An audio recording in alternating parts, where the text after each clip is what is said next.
Hey everybody, welcome back to the Fury Boys Racing channel. I'm John and this is my hill climb sprint car. Today we're actually going to be doing some work on the car. We're going to take advantage of some of the new shop equipment that we got. I'm going to kind of show you how I'm doing it as I go along here. Usually I show you what I've done after the fact, but with this deal, I'm going to try something new and hopefully you guys enjoy. Here we go. So as you can see, I've gotten things kind of semi-started. Hooked up all the equipment here and jigged this up. I have not positioned it to where I need to because I've been taking measurements, and then I reminded myself that I actually need to film this. So this is the center point of this bar. This bar is going to be about 38 inches long, so I need to figure out how to center this on the bend that I will need to mimic over here. So this the bar I'm working on now is this lower bar, and it's going to tie in over there. So and then this side is going to tie in here with a support gusset that goes there. So I need to figure out what the degree of that is. All right, we're back in action. Needed two hands for that. So, but anyway, I found that it was about 140 degrees, and so I backed it off a degree. Just basically, if I don't get the bend right, I'd rather have room to bend it more than have to try to stretch it back out, which is near impossible. So I'm going to take this measurement and I'm going to mark all the stuff up on the tube over here, and then I will get ready to bend.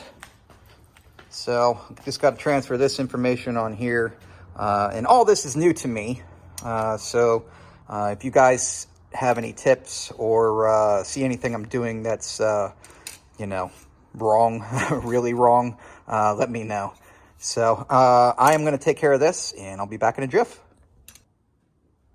Okay, I want to show you how I mark things up. Again, this is my journey of learning how to do this. I am not a professional. Do not follow what I am doing. Pay attention to the experts out there. There are tons of channels and information on this. Basically, that's what I've used to get all my knowledge on doing anything right now. Plus, I have some experience with this, but from 20 years ago. So, new machine to me. The die here is it's got 12 inches from here basically to the end of the die. So this end of the die to this end of the die. So I took that and I divided that by 2, and then I'm going to put this mark, which is 6 1/4, which is the 12 1/2 from this divided by 2, and then I'm going to take this mark and put it with the end of this die. So hopefully that is the beginning of the bend. Now I could be wrong there. And then I also have to take into account spring back. So once I get this all locked into place, I'm going to set this to 0. And then we'll give it a test bend, or we'll just ease up on it. And hopefully that will give us what we need. But I'm going to get all this secured, and I'll be right back. Okay, so I am set up here. I got this bolt tightened down here, which secures it inside this collar, and also make sure that it's bottomed out as much as it can go. So as you can see, I have some pre-tension on there, and basically that's just to get everything kind of locked in and ready to bend. And it wasn't until I did that this guide die, I guess you can call it, really seated on the bar itself, especially on this side. But now it's seated as well as it can be. And I have my mark from before that is lined up with the end of the inner die, or outer die, we'll call that one, the big part. Let me see if I can get that in there. Yes, there's the die, there's the mark there, and you can't really see it head on, but it lines up with that die, and hopefully that is where it will start. That's a better angle right there. Hopefully that's where the bend will start. And again, we're gonna go with 139 degrees, and if we need to bend it anymore, we can go back and do that. So here we go. Okay, so I have this set up here, putting this at 0. Zero this out. All right. Now, take this pedal here.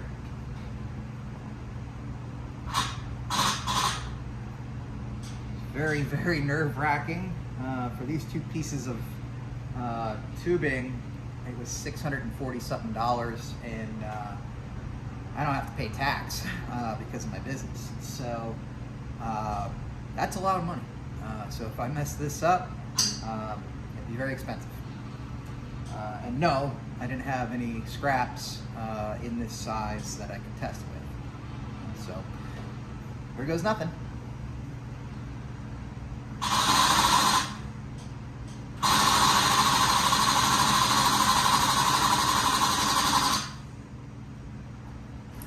Throw some of this on there, maybe that'll, oh, there's already a bunch of stuff in there anyway. We're good.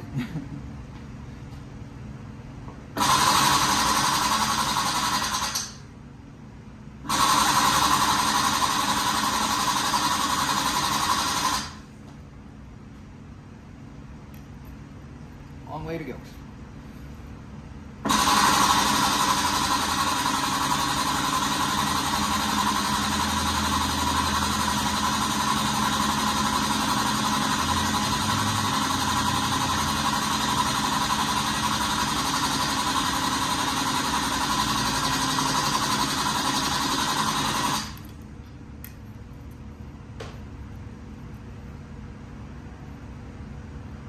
Well, I went a little bit over, which is what we wanted, but I did it by accident. So I wanted to sneak up on it, but I ended up getting, well, actually, never mind. We're still good. I have a little bit more to go, actually. Keep that lined up. Okay, try to keep my fingers out of there.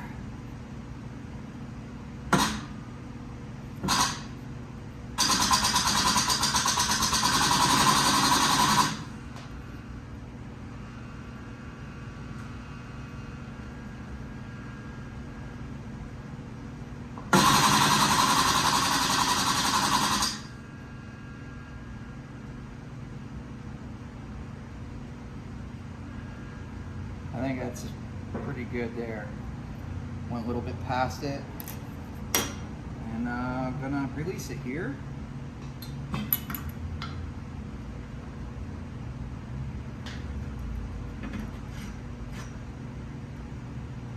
Okay, well, it's a good thing that I kept things out of the way of this piece of tubing, because didn't account for that. So kind of stupid on my part. But it didn't hit anything, no harm, no foul. So let's take this bolt off here.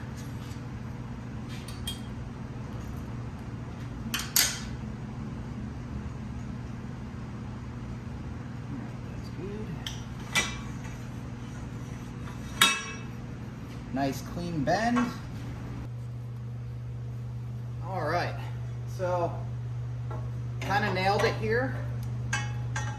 The bend angle is just about spot on, and it's actually a little bit better, I think, than the tape template here, which is good.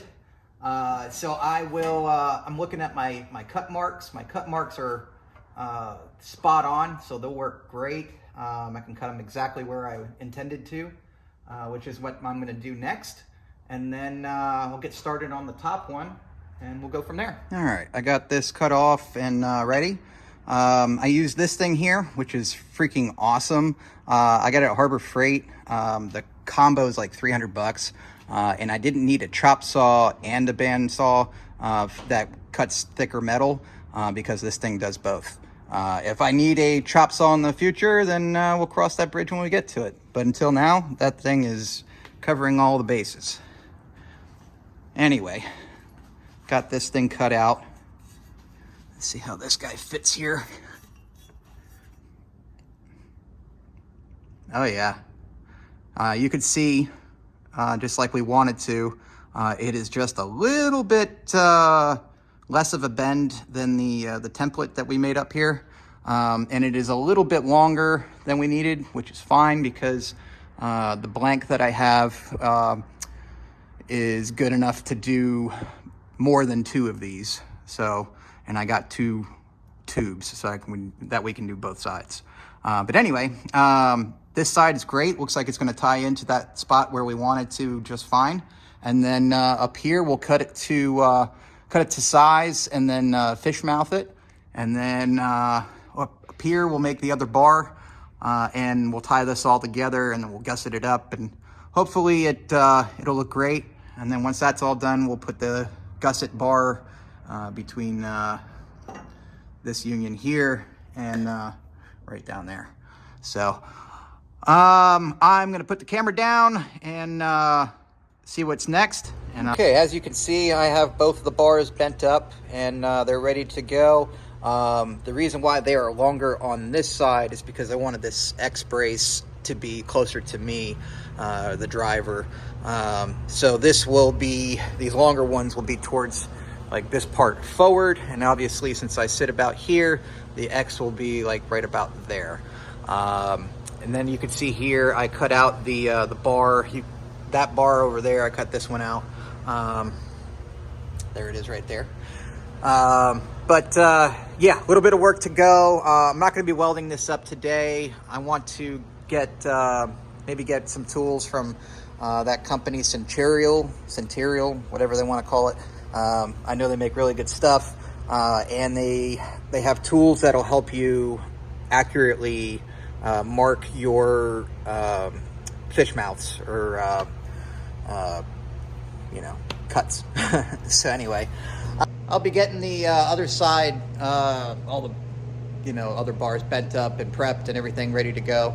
I need to make sure that I don't mess anything up on the body over there. It's going to be a little bit more difficult because there's I got to move the steering and stuff like that. So a lot of work, kind of boring, but I'm going to get it hammered out, and then once I'm ready to continue on with mounting the bars and tacking them into place, I'm going to bring you guys back in, and hopefully you know, everything goes well with that, because this is kind of a big moment, especially for me. You know, it's something that is very crucial. It's not only a frame component, but it is a safety component, and I want to do a good job. So while I'm waiting for some tools to complete the side impact bars that I have started, I wanted to take care of some of the things that I have going on back here. So as you can see, I took the fuel cell out. I have it all prepped for paint and everything over there. I'm also going to remove this and paint these. I'm probably going to powder coat this, so when I pull it off, I'll send that out along with a few other things. And then I think there's some things down here that I want to make a little bit better in the new to us mill drill. But there's plenty more to do besides these things. And, well, I got the fuel cell painted up. I used Steel It.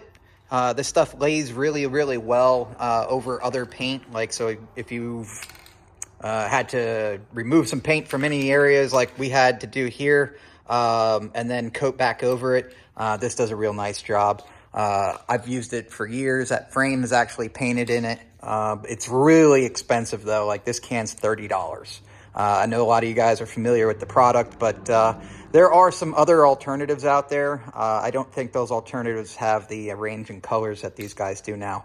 At first they were only like a steel color, but now they offer it in black, gray, bunch of different stuff. No, not a commercial, just complaining about their price. But it is all painted up, ready to go. This stuff is really durable, so hopefully it won't get scratched or anything like that when we're putting it back in and racing. Got more to go. Show you what I got going on.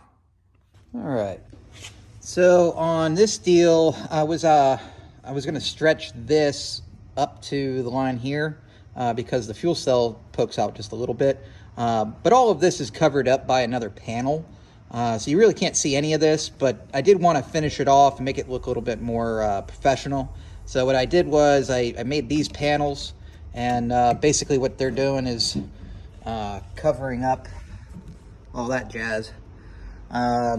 So what I'll do with this is I'll rivet these, we'll rivet this in certain spots, obviously here, a couple spots down here. And then with this stuff, I'm going to use seam sealer, and I'm going to be very careful on how I apply that. And then seam sealer you can paint over, so that's why I'm going to go with that. It's flexible, but it's still kind of stiff. All cars have seam sealer in them. They come from the factory like that. So hopefully it'll work out for this deal here. I think I have a good plan, and after we get that on there, then we'll get it painted. So I will see you guys in the next one, and please like, share, and subscribe. Bye.